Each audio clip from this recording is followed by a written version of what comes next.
Küçük Kızılhisar Ortaokulu'nun açılışı ve yarı yıl tatilinin başlangıcı amacıyla planlanmış törenimize hoş geldiniz. 2019-2020 eğitim öğretim yılında bugün ilk yarısının sonundayız.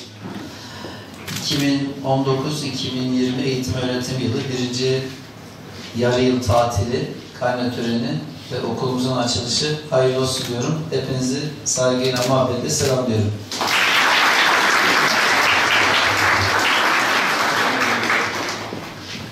Eğitim öğretim gerçekten çok önemli. İnsan hayatında doğumdan ölüme kadar yapacağımız en önemli şey öğrenmek, okumak, kendimizi geliştirmek. Gaziantep hem şanssız hem şanslı. Şanssızlık çok hızlı büyüdü. Maalesef okul sayısı, derslik sayısı ona geçmişte yetişemedi. Fakat son 15 yıl, 20 yıldan beri yapılan derslik sayısı Cumhuriyet tarihi boyunca yapılanın daha fazlası. Yine de gerek Suriye'den göçle gelenler, gerekse Gaziantep'in nüfus artışı, yine de okul ihtiyacımız var mı? Var. Sayın Valimizin önderliğinde inşallah bu yıl 100 okul, 100 hayırsever arayışı var. İnşallah biz de Şahinbey Belediyesi olarak buna katkı sağlayacağımızı buradan tekrar ifade etmek istiyorum. Şu ana kadar da okul yaptık. İnşallah bu konuda desteğimiz olacak. Yine öğrencilerimize her ay kitap dağıtıyoruz. Kitap okumak gerçekten çok önemli. Şu ana kadar 4,5 milyon kitap dağıttık. Bu yarı yıl tatilinde gençlerimizin yine okuyarak, kitap okuyarak en azından, kış günü zaten dışarıda çok yapacak bir şey yok. Yine ilkokul çocuklarımız için programlar düzenleyeceğiz.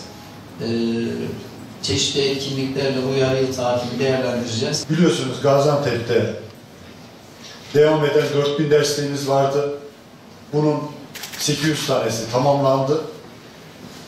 Bu tamamlanan okulların da hiçbirinin açılış törenini yapmadık.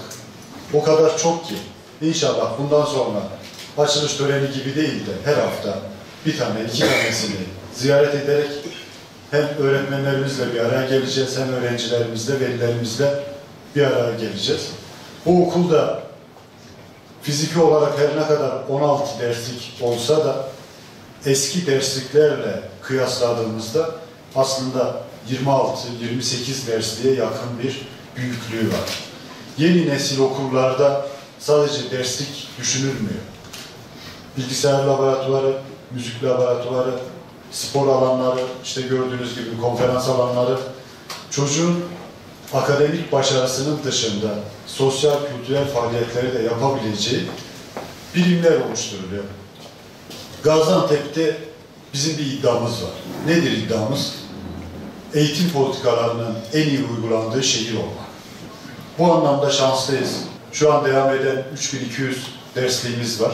Ama bizim 4500 derslik civarında da dersliğe ihtiyacımız var. Bu yaklaşık 150 okul ediyor. 150 okulun 50 tanesini yine Milli Eğitim Kaynakları yapsın, 100 tanesini de hayırseverlerimiz yaptığında, ki ben yapacağına inanıyorum, Gaziantep'in eğitim sorunu köklü olarak ortadan kalkmış olacak.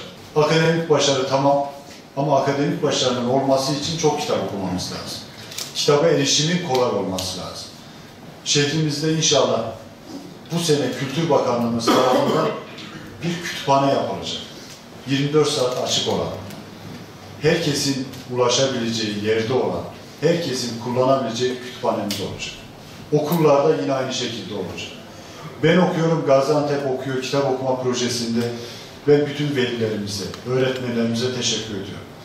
Sosyal alanda, kültürel alanda, tasarım beceri atölyelerinde her çocuğumuzun mümkünse bir enstrüman çalması yönünde ciddi bir gayretimiz var. İstediğimiz sonucu aldık mı? Hiç şüphesiz. Daha gideceğimiz çok yol var. Ama dünden daha iyiyiz. Şuna inanıyorum, yarın da bugünden daha iyi olacak.